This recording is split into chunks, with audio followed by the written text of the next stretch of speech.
Hi hello. അപ്പൊ നമ്മളിതാ ഇന്ന് സെയ്താത്താടെ വീട്ടിലാണ് കേട്ടോ. നോമ്പ് തുറക്കാൻ സമയമായിട്ടുണ്ട്. അപ്പൊ ഞാൻ താണ്ട് അവിടുത്തെ വ്യൂ ഒക്കെ കണ്ടിട്ട് അടിപൊളിയാണ് കേട്ടോ. ഇവരുടെ വാതിലിൽ നിൽക്കാൻ. അപ്പൊ സല്ലും സാദിലും കൂടെ നിന്ന് ഭയങ്കര കളിയാണ്. അപ്പൊ ദാ ഫിദ നോമ്പ് തുറക്കാൻ സമയമായി കുഞ്ഞാന്ന് പറഞ്ഞ് വിളിക്കുകയാണ്. അപ്പൊ ഞങ്ങൾ നേരെ കിച്ചണിലോട്ട് പോവുകയാണ്.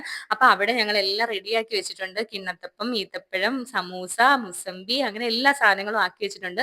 നോമ്പ് തുറക്കാനുള്ള ജോലിയും കാര്യങ്ങളൊന്നും ഇല്ലാന്ന് ഞാൻ വന്നപ്പോഴത്തേക്കും സെയ്താത്ത എല്ലാം റെഡിയാക്കി വെച്ചിട്ടുണ്ടായിരുന്നു. പിന്നെ ഇനി എന്താ പരിപാടി എന്ന് പറഞ്ഞ് ആലോചിച്ചപ്പോൾ സെയ്താത്ത ചായ വെച്ചേക്കായിരുന്നു. അങ്ങനെ ഞങ്ങൾ ഇന്നൊരു വീഡിയോ ഒക്കെ എടുത്ത് ഞാൻ ജസ്റ്റ് നിൽക്കുകയാണ്. അപ്പൊ ദാണ്ടെ ഫിദ ഒരു അടിപൊളി സമൂസയും എല്ലാം എടുത്ത് ഞങ്ങൾ താഴെ വന്നിരിക്കുകയാണ് കേട്ടോ. ഹാളിലിരുന്ന് താഴേല് പായൊക്കെ വിരിച്ചിരുന്നിട്ടാണ് എല്ലാവരും കൂടെ വട്ടം കൂടി ഇരുന്ന് നോമ്പ് തുറക്കുന്നത്. ഇവിടെ സജീക്ക് എപ്പോ വന്നാലും പറയാറുണ്ട് കേട്ടോ, താഴെ ഇരുന്ന് കഴിക്കാം, എല്ലാവരും കൂടെ ഒന്നിച്ചിരുന്ന് താഴെ ഇരുന്ന് കഴിക്കാന്ന്. അപ്പൊ ദാണ്ടെ റാഹത്തായിട്ട് നോമ്പൊക്കെ തുറന്നിട്ടുണ്ടായിരുന്നു. പിന്നെ എല്ലാവരും പോയി നിസ്കരിച്ച് ഓതിയിട്ടൊക്കെ വന്നതിന് ശേഷം ഇവിടുത്തെ സ്പെഷ്യലാണ് കേട്ടോ. ഞാൻ കല്യാണം കഴിഞ്ഞ് പരൂര് ചെന്നാലും അവിടുത്തെ സ്പെഷ്യൽ ഇത് തന്നെയായിരുന്നു. ചീനിയും മീൻകറിയും, മുളകിട്ട കറിയും, തേങ്ങ അരച്ച കറിയും. കണ്ടപ്പോ തന്നെ സത്യം പറഞ്ഞ വായിൽ വെള്ളം ഊറിയിട്ട് വയ്യായിരുന്നു കേട്ടോ, സത്യം. കാരണം എന്താ അറിയാവോ, നമ്മളിൽ കുറെ ദിവസം ഇപ്പൊ നോമ്പും കാര്യങ്ങളും ഒക്കെ ആയപ്പോഴത്തേക്ക് ചിക്കനും ബീഫും മട്ടനും ഒക്കെ കഴിക്കുന്നു.